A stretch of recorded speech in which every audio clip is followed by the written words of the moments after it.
त्यहाँ दुर्गा प्रसाईले भन्दै गरेको सुनिन्छ, प्रहरी साथीहरू अब अश्रु ग्यास नहान्नुहोस्, अब नहान्नुहोस्, अब भयो पुग्यो।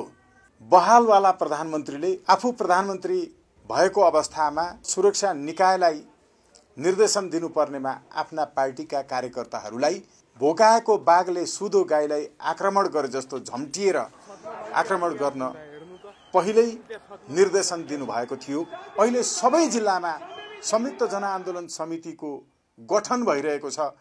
हामीले आन्दोलन सुरु गरेकै छैनौं अनि विदेशी दलाल मिडियाहरूले आन्दोलन सेलायो भन्ने भ्रम फिजाए।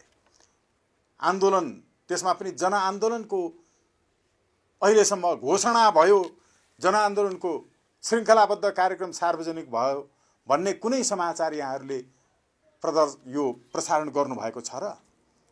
हामीले आन्दोलनको कार्यक्रमै घोषणा गरेको छैन। पत्रकार सम्मेलन गरेर संयुक्त जनआन्दोलन समितिले त्यो आन्दोलनको कार्यक्रम घोषणा गर्छ।